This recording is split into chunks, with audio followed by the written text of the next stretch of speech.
जय हिंद all my dear students. मैं आज आपके सामने फिर आ चुका हूँ करंट अफेयर लेके। मैंने जो आपसे वादा किया था मैं पूरी तरीके से निभा रहा हूँ, बट आपसे एक ही शिकायत स्टिल अभी तक मुझे है कि आप सब्सक्राइब नहीं कर रहे हो और ज़्यादा से ज़्यादा शेयर नहीं कर रहे हो। क्योंकि बेसिकली जो हमारी फैमिली है करंट अफेयर की, मैं उसको बहुत ही ज़्यादा लेवल पे बढ़ाना चाहता हूँ। और हर एक वो बच्चा, हर वो एक एस्पिरेंट जो कुछ सीखना चाहता है, कुछ लर्न करना चाहता है, तो उसके लिए मैं एफर्ट देना चाहता हूँ। बेसिकली ये पीपीटी बनाने में मुझे 2 घंटा लग जाता है, रिकॉर्डिंग करना, पीपीटी बनाना, उसके बाद सेटअप करना, तो ये स्टिल सब मैं ही कर रहा हूँ। तो आपसे एक ही रिक्वेस्ट है, प्लीज़ शेयर कीजिए और ज़्यादा से ज़्यादा अपनी फैमिली को बढ़ाइए, ठीक है। माय नेम इज़ रोहित रानवे, ये मेरा डिटेल है बेसिकली। और ये सब एग्जाम मैंने क्रैक किए हुए हैं, यूपीएससी, सीडीएस, सीएपीएफ, एफकेट, आईसीजी, और ये सब का मुझे एक्सपीरियंस है। अप्रॉक्सीमेटली 6+ ईयर हो चुके हैं मुझे ये सब फील्ड में। और आपको मैं कुछ नई चीज़ बता देता हूँ बेसिकली कि 29 नवंबर जो कि कल है, वहाँ हमारा एनडीए का बैच स्टार्ट हो रहा है। और जल्द से जल्द जुड़िए, जो कि हमारा टारगेट है अप्रैल वाला एनडीए का एग्जाम जो 2024 में होने वाला है, ठीक है। तो बेसिकली हम लोग शेड्यूल कर चुके हैं, सब कुछ हो चुका है, बस आपकी वहाँ कमी है। और ज़्यादा से ज़्यादा लोग जुड़ेंगे तो हमें बहुत खुशी होगी, क्योंकि जो हमारा परिवार है वो मुझे लगता है और बड़ा होना चाहिए, ठीक है। आगे बढ़े। आज बहुत ज़्यादा इंपॉर्टेंट न्यूज़ है, थोड़ा सा डिस्कशन करेंगे, वीडियो थोड़ा लंबा भी हो सकता है। ये हमारा लेफ्टिनेंट फाउंडेशन कोर्स है जो कि स्पेशली फोकस करेगा एनडीए स्टडी पर। और बेसिकली हम लोग डाउट सॉल्विंग सेशन भी कंडक्ट करेंगे। प्लस दूसरी चीज, हमारे जो कंप्लीट एनसीईआरटी फोकस रहने वाला है, एनसीईआरटी पे हमारा ज़्यादातर फोकस रहेगा। और आप सबसे जो मेरी शिकायत है कि आप शेयर नहीं कर रहे, तो प्लीज़ मैंने लिंक भी प्रोवाइड कर दिया है, स्कैन करके आप डायरेक्ट टेलीग्राम पे जुड़ सकते हैं, या तो आप टाइप करेंगे रोहित रानवे या ओपला डिफेंस, आप दोनों में से कुछ भी टाइप करोगे डेफिनेटली मैं आपको वहां मिल जाऊंगा। ओपला डिफेंस आपको टाइप करना है टेलीग्राम पे, डाउनलोड कर लीजिए टेलीग्राम को, और वहां जाके क्या करेंगे, ओपला डिफेंस टाइप करेंगे तो मैं आपको मिल जाऊंगा, ठीक है। और ये मेरा लिंक है, इनवाइट लिंक है, तो प्लीज इसको ज्यादा से ज्यादा शेयर कीजिए और जुड़िए। यहाँ मैं पीडीएफ प्रोवाइड करता हूँ। बेसिकली आज की जो फर्स्ट न्यूज है, और बहुत अच्छी न्यूज है, आप लिटरली मैं बोल रहा हूँ स्किप मत करना ये वीडियो को, क्योंकि इसके अंदर जो मैं बहुत डिस्कशन डीपली करने वाला हूँ, क्योंकि यहाँ हम एग्जाम ओरिएंटेशन की वजह से हम लोग ये सेशन कंडक्ट कर रहे हैं, ठीक है। तो आगे बढ़े, चलो।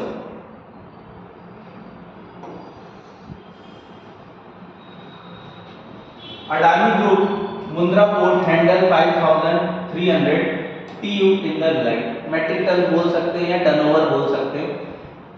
अडानी ग्रुप किसके मतलब जो हमारा अडानी ग्रुप है वो मुंद्रा पोर्ट पे हैंडल करता है अप्रोक्सीमेटली 5300 क्यूबिक टन, जुलाई का रिपोर्ट दिया हुआ है।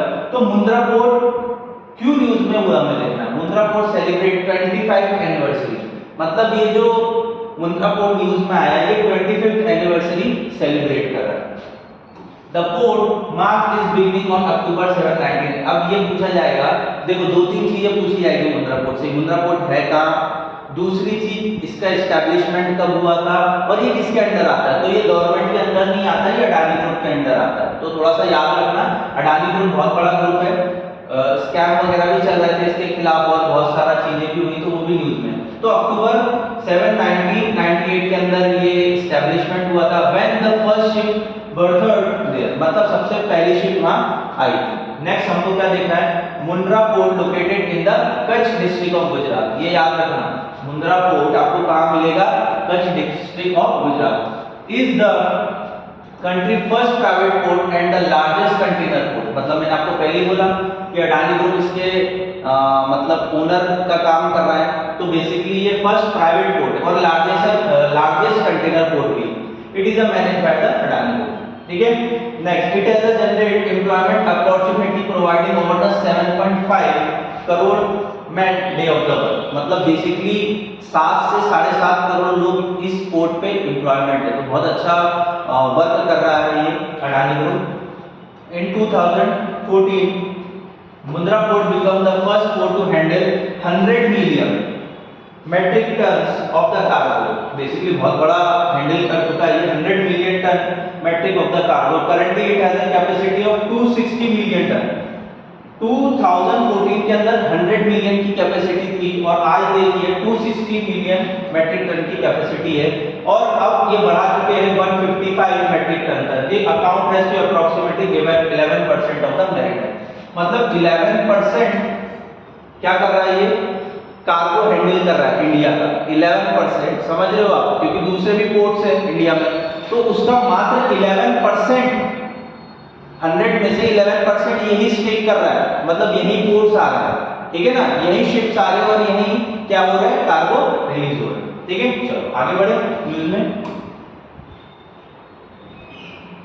ये बहुत इंपॉर्टेंट न्यूज लगी मुझे और ये है भी आपके एग्जाम ओरिएंटेशन से.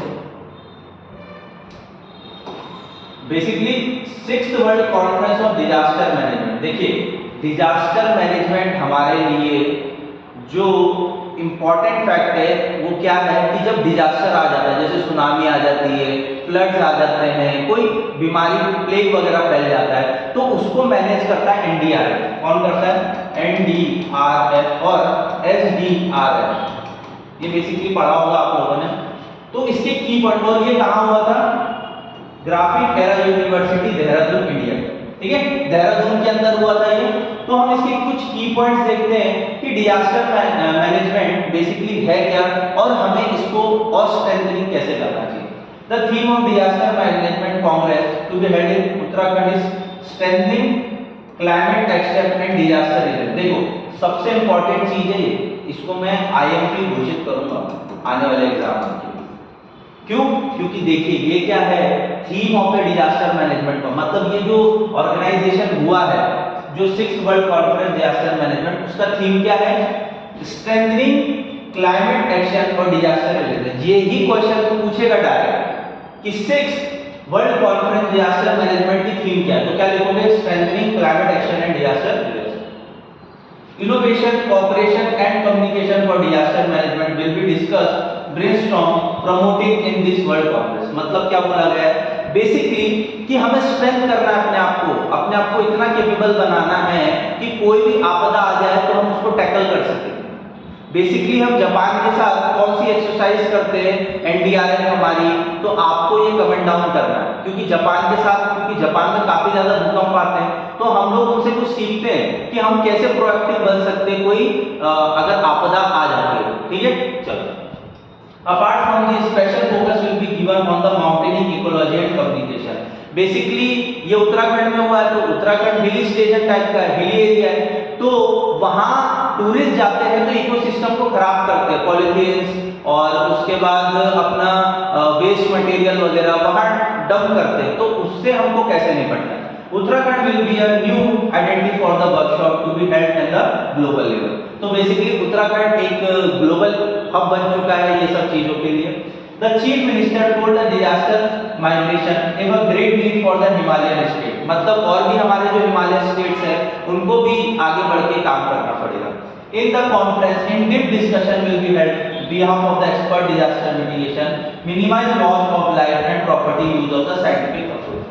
मतलब इस कॉन्फ्रेंस के अंदर जो कि वर्ल्ड डिजास्टर कॉन्फ्रेंस हुई है, इसके अंदर बहुत गहनता से डिस्कस किया गया है कि हमें किस लेवल पे अप्रोच रखना है कि हमारे सोसाइटी से लाइफ जो लॉस होती है, जब डिजास्टर आता है तो बहुत ज्यादा लाइफ लॉस होती है, तो वो ना हो सके. ठीक है, तो आपको ये चीजें समझ में आई है, मैंने कुछ की पॉइंट भी दिए, तो डेफिनेटली मैं उम्मीद कर रहा हूँ आपको ये चीजें समझ में आई.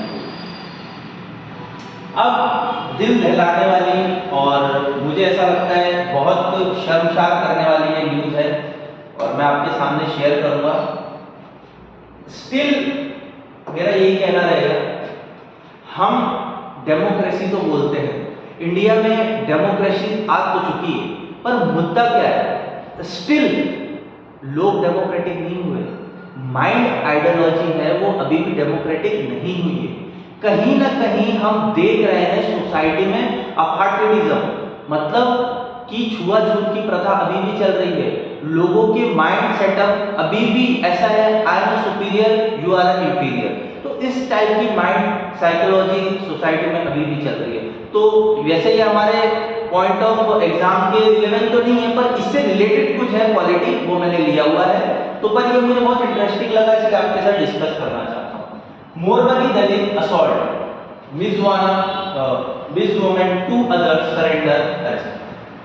इसके पीछे जो चीज लिखी हुई है ये आप आराम से बैठ के पढ़ लेना, मैं आपको जो लिखा है वो समझा देता हूँ। बेसिकली क्या हुआ था, एक वर्कर था, वो वर्कर अपनी 16 दिन की वेज लेने के लिए ऑफिस में गया, तो उसको दलित बोल के सम्मानित किया गया और उससे अपनी चप्पल अपने सर पे और गाल पे लगाने के लिए बोला गया।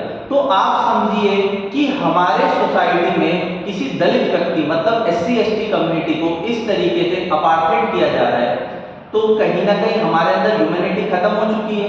अभी भी जो रूढ़िवादी सोच है, ऑर्थोडॉक्स सोच है, वो हमारे समाज में अभी भी है। तो कहीं ना कहीं हमें एम्पावरमेंट होना है, नॉलेज को गेन करना है और हमें क्या करना है, ऐसी अपार्थाइडिज्म समाज से खत्म करनी है। ठीक है, आगे देखते हैं इससे रिलेटेड आर्टिकल जो हमारे एग्जाम वर्दी है वो देखना। ठीक है, तो व्हाट इज अंडर आर्टिकल 17, सबसे इंपॉर्टेंट भाई आर्टिकल 17 क्या बात करता है। अब बात आएगा एग्जाम पॉइंट ऑफ व्यू से, आपको क्या जानना है। हमारा कॉन्स्टिट्यूशन बहुत बाकायदे से चीज को बोलता है कि अंडर आर्टिकल 7 में, according to under article 7 Indian constitution untouchability is no longer permitted, मतलब छुआछूत जैसी कोई भी प्रथा हमारे देश में नहीं मान्य होगी। Next, according to the article untouchability is against the law all form, मतलब किसी भी तरीके का छुआछूत बिल्कुल वर्जित है, आपको करना ही नहीं है। ठीक है, the practice of the untouchability is outlawed by the article 70 of the Indian constitution. Basically article 17 बोलना चाहता है कि बिल्कुल अगर आपने प्रैक्टिस करी तो CRPC और IPC के तहत आपको सजा तो होगी, पर आप क्या कर रहे हो, अनटचेबिलिटी करके डिसरिस्पेक्ट शो कर रहे हो हमारे कॉन्स्टिट्यूशन के प्रति। Untouchability is a prohibited practice and which practice is risk legal ramification according to the untouchability offence act 1955 rename as protection of civil right act 1960। पहले इस एक्ट का नाम क्या था, 1955 एक्ट अनटचेबिलिटी ऑफेंस है। ठीक है, उसके बाद इसको रीनेम किया गया सिविल राइट एक्ट 1976। ठीक है, तो इसका रीनेम हुआ। All Indian citizen should have access to everything that is available to the general public per this act, मतलब कोई भी व्यक्ति चाहे वो SC हो, ST हो, OBC हो, जनरल हो, EWS हो, कोई भी व्यक्ति हो, उसको हर वो चीज करने का अधिकार है जो कि सब कर सकते हैं, ऊपर नीचे कोई नहीं होगा। ये हमारी एक लॉजिकल थिंकिंग होनी चाहिए कि बेसिकली हमें कॉन्स्टिट्यूशन तो बोल ही रहा है, बट हम किस तरीके का माइंड सेटअप रख रहे हैं मुझे नहीं समझ में आता। ठीक है, untouchability is forbidden by the article 17 and is not permitted any form, मतलब किसी भी तरीके से आप इसको प्रैक्टिस नहीं कर सकते इस इंडियन सोसाइटी में। Untouchability related empowerment must be enforced which is forbidden and punishable, मतलब अगर आपने अनटचेबिलिटी प्रैक्टिस करी तो आपको क्या होगा, जेल हो सकती है और आपको बेल भी नहीं मिलेगी। तो वाले केस में यही हुआ, तीनों को सरेंडर करना पड़ा नियर बाय पुलिस स्टेशन में। क्यों? क्योंकि इस तरीके की प्रथा अगर हमारे समाज में चलती रहेगी तो हम डेवलपमेंट के दौर पे कहां बढ़ रहे हैं। अब लिटरली सोचो ना कि हम डेवलपिंग नेशन से डेवलप की तरफ बढ़ रहे हैं और स्टिल वी आर सीन, ये ऊपर है, ये नीचे है, ये अपर कास्ट है, ये लोअर कास्ट है। इस तरीके से अपलिफ्टमेंट होगा क्या हमारे देश का? तो हमें जानना है कि अंडर आर्टिकल 17 में क्या है। जब हम इंडियन कॉन्स्टिट्यूशन पढ़ेंगे तो और अच्छे से जानेंगे, उसके सब क्लॉसेज वगैरह भी है। तो अभी आपके लिए बस इतना सफिशिएंट है, ये आपके एग्जाम पॉइंट ऑफ व्यू से हेल्पफुल करेगा। थोड़ा सा और देख लीजिए, ये केस है, मैंने केस भी लेके आया हूं, टॉपिक यही खत्म नहीं कर पाऊंगा। क्यों? क्योंकि मैं इसके अंदर केस भी ला के जजमेंट क्या दिए सुप्रीम कोर्ट ने, और ये भी आपको जानना जरूरी है। देखो बेसिकली कुछ जजमेंट्स भी आए हैं कोर्ट की तरफ से।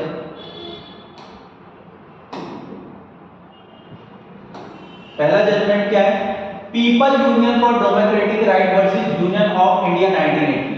ठीक है, मतलब ये केस हुआ है people union for democratic rights and union of India 1988, ये कोर्ट केस है। The highest court found that the article provide protection not just against the government but also the against private sector in the case। मतलब government तो कोई भेदभाव कर ही नहीं सकती है, प्लस दूसरी चीज कोई प्राइवेट मेंबर भी नहीं कर सकता है, कोई प्राइवेट ऑर्गेनाइजेशन भी नहीं कर सकती है। बेसिकली आप किसी प्राइवेट ऑफिस में जा रहे हो और आप SC ST कैंडिडेट हो, तो वो ये नहीं बोल सकता कि आप मेरे ऑफिस में नहीं चढ़ सकते, मेरे दहलीज पे नहीं आ सकते, आप यहाँ काम नहीं कर सकते, आप SC ST कैंडिडेट से हो। ठीक है ना, तो बेसिकली ये केस में बोला गया हाई कोर्ट के द्वारा, सुप्रीम कोर्ट हाई कोर्ट के द्वारा, the state is required to take appropriate action by making appropriate law stop the violation of under article. मतलब ये स्टेट का कर्तव्य है, स्टेट का ये कर्तव्य है कि उसको ऐसे लॉज बनाने पड़ेंगे कि अनटचेबिलिटी खत्म हो। बस अंडर आर्टिकल 17 दिया हुआ है कॉन्स्टिट्यूशन में, CRPC और IPC के तहत क्या बनाने पड़ेंगे, लॉज बनाने पड़ेंगे। लेजिस्लेटिव इनैक्टमेंट क्या हुआ है, the schedule caste and the schedule tribe prevention of atrocity act 1989 was also passed by the parliament to stop crime and atrocity against the scheduled caste and scheduled tribes members। मुझे still समझ में नहीं आता है, legislature ने कानून बनाया है, हमारे हाई कोर्ट सुप्रीम कोर्ट ने भी ये सब चीजें अनलीगलाइज कर दी कि ऐसा अनटचेबिलिटी नहीं होना चाहिए, तो स्टिल हमारे सोसाइटी में क्यों हो रहा है। तो कहीं ना कहीं मुझे लगता है कि अभी भी एजुकेशन हर वो तबके तक नहीं पहुंच पाया। सो कॉल्ड अपर क्लास, जो कि नाम मात्र की अपर क्लास है, उनका वर्चस्व हमारी सोसाइटी पे इस तरीके से है कि वो लोग हटा ही नहीं पा रहे हैं अपनी मेंटेलिटी को कि कोई नीचा है कोई ऊंचा है। ठीक है, तो ये हमें एजुकेशन के थ्रू सबको एजुकेशन राइट देने के बाद हमें ये मानना पड़ेगा, स्वीकारना पड़ेगा कि कोई अनटचेबल नहीं है, कोई SC ST अगर कैंडिडेट है उसे अपलिफ्टमेंट के लिए रिजर्वेशन मिलता है, ना कि उसके पर्सनल के लिए, क्योंकि उनके पास एजुकेशन नहीं है, और जब उनके पास एजुकेशन नहीं है तो उनके साथ किस तरीके की एट्रोसिटीज हम देख सकते हैं। ठीक है, तो हमें उन्हें अपलिफ्टमेंट करना है। चलो आगे बढ़े, अब आ जाता है next article, for government scheme a part two dignity for the poor. यहाँ बात हो रही है, बहुत अच्छा है, ये भी आर्टिकल है, मुझे बहुत पसंद आया, और ये पसंद आने वाली बात भी नहीं है। बात ये है कि आपके एग्जाम में यहाँ से रिलेवेंस क्वेश्चन बनेंगे। कैसे बनेंगे, सबसे पहले इंडिया डायरेक्ट बेनिफिट ट्रांसफर, जिसे हम DBT बोलते हैं, system has been globally recognised as a logistic marvel. In short DBT leverage digital public infrastructure to direct transfer by benefit of various government schemes। Basically DBT direct benefit transfer, जो कि BPL below poverty line peoples है।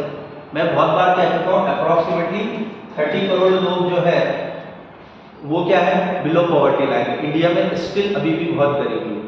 तो government क्या करता है, direct benefit transfer के through उनके accounts में मनी ट्रांसफर करता है, जैसे कि वृद्ध पेंशन हो गया, और काफी सारी और भी स्कीम्स जब आती हैं तो डायरेक्टली, जैसे फार्मर को 6000 रुपीज ईयर का प्रोवाइड किया जाता है, तो ये डायरेक्ट बेनिफिट ट्रांसफर के थ्रू किया जाता है।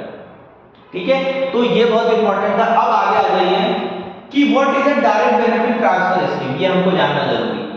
It has been reasoned as aid to simplify faster flow of information and funds to the beneficiaries and reduce the fraud in the delivery system। मतलब पहले क्या होता था कि एक ऑफिस से दूसरा ऑफिस, दूसरा ऑफिस से तीसरा ऑफिस, आदमी परेशान हो जाता था, बोलता था मुझे 2000 रुपए लेने हैं, उसके चक्कर में मेरे 1000 रुपए तो ट्रैवल में लग गए, तो मेरे को बेनिफिट ही क्या मिला, समझ रहे हो। तो अब क्या किया गया है, और पहले तो करप्शन भी बहुत होता था, तो यहाँ करप्शन भी खत्म किया गया कि डायरेक्ट आपके अकाउंट में आधार कार्ड लिंक होगा, आपके अकाउंट में क्या होगा, डायरेक्ट बेनिफिट पहुंचा दिया जाएगा। नेक्स्ट स्कीम अंडर DBT, अब ये किसके अंदर आता है, बेसिकली हमको देखना है, there are 31 scheme from 53 ministries under the DBT। Basically 310 scheme still चालू है जो कि 53 मिनिस्ट्री के अंदर आती है।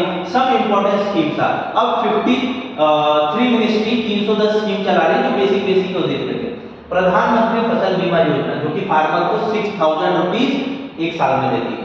नेशनल फूड सिक्योरिटी मिशन, यहाँ आपको जैसे कि राशन कार्ड वगैरह होता है तो वहां से भी आपको डायरेक्ट बेनिफिट पैसा मिल जाता है।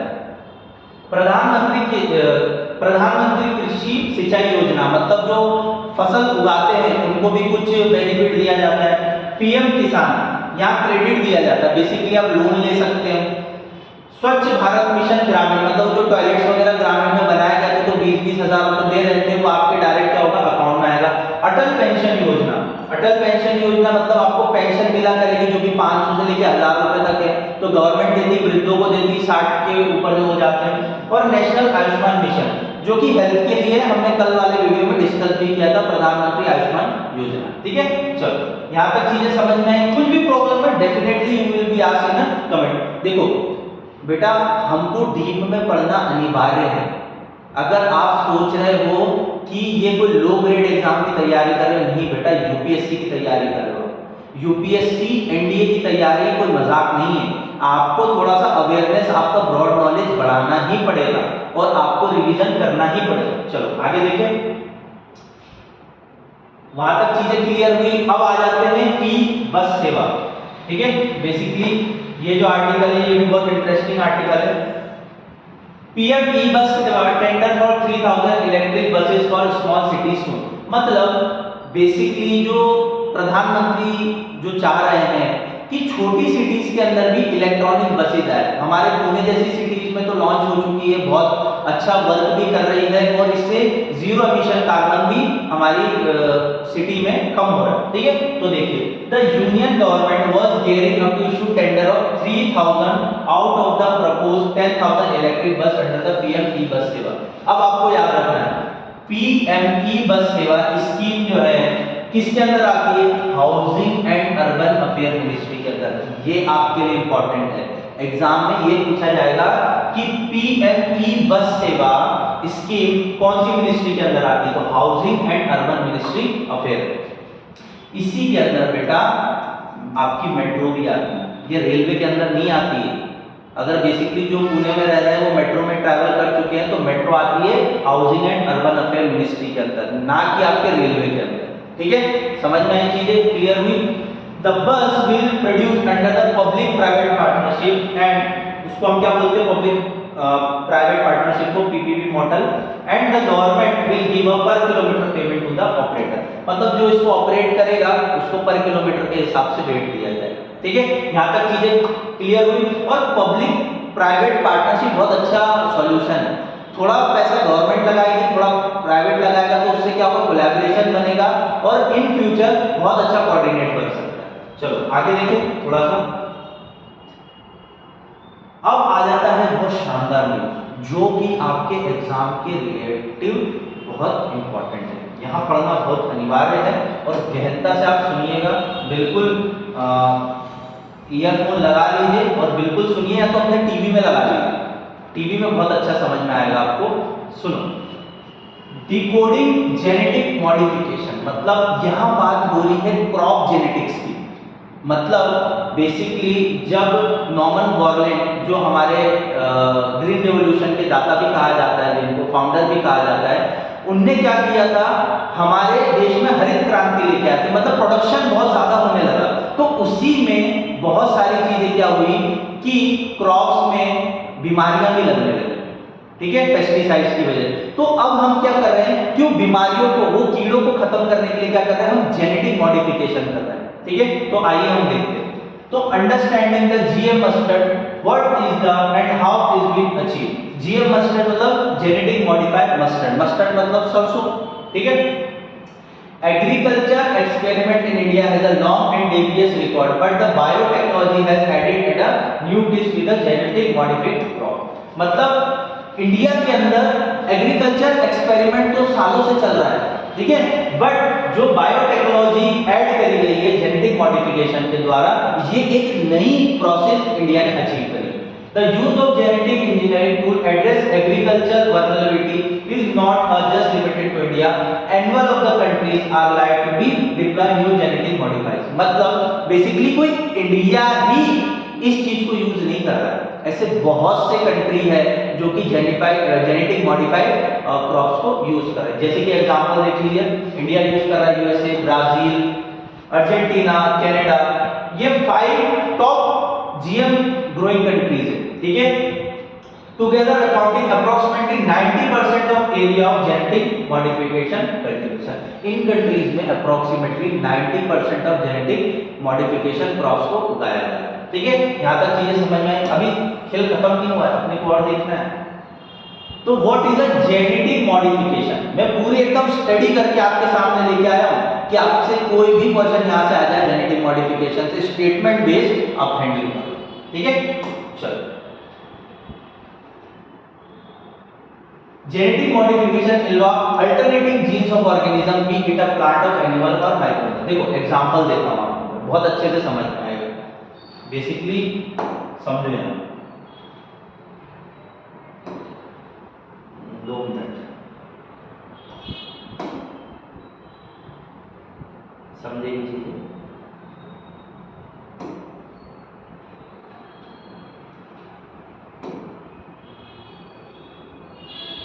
ठीक है, चलो अपन कुछ चीजें देखते हैं अभी जिससे आपको चीजें क्लियर हो, ठीक है। चलो, जैसे ये ए है और ये क्या है, बी है।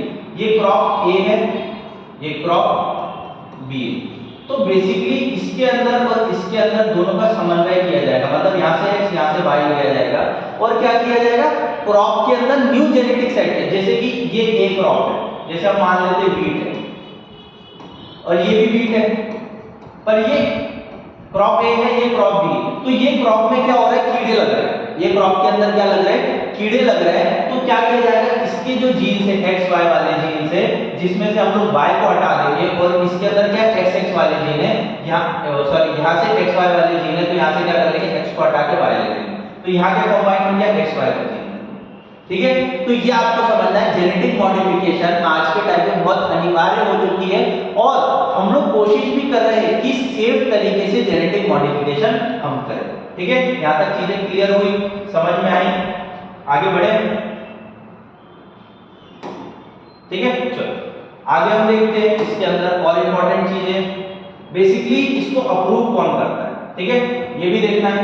इसके बाद क्या किया जाता है, GM technology involve direct manipulating of DNA, मतलब यहाँ क्या किया जा रहा है, डीएनए का डायरेक्ट मैनिपुलेशन किया जा रहा है। Instead of using controlling the pollination to alter the desired characters, मतलब बेसिकली यहाँ मैनिपुलेट किया जा रहा है डीएनए को, मतलब वहां से डीएनए यहाँ से डीएनए मिक्स किया जाएगा, ठीक है। Next, it is one of the approach to crop improvement, all of which aim to adding desirable genes and removing undesirable to produce better varieties। मतलब बेसिकली जब हम किसी दो क्रॉप के अच्छे डीएनए ऐड करेंगे तो तीसरा जो क्रॉप होगा वो क्या होगा, बहुत अच्छे लेवल का डेवलप होगा, ठीक है। यहां तक आप क्लियर हुए।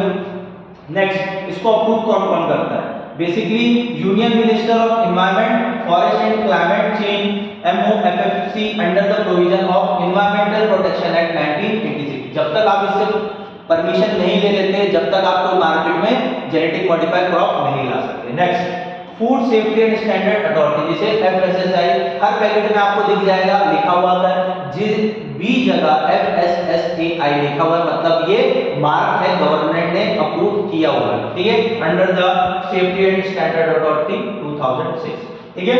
अभी तक सिर्फ बीटी कॉटन को रिकॉग्नाइज मिला हुआ है 2002 से, ठीक है, और इसका नाम क्या है, बैसिलस थुरिंजिनियस, ठीक है, नाम याद रखना, ये साइंटिफिक नेम है।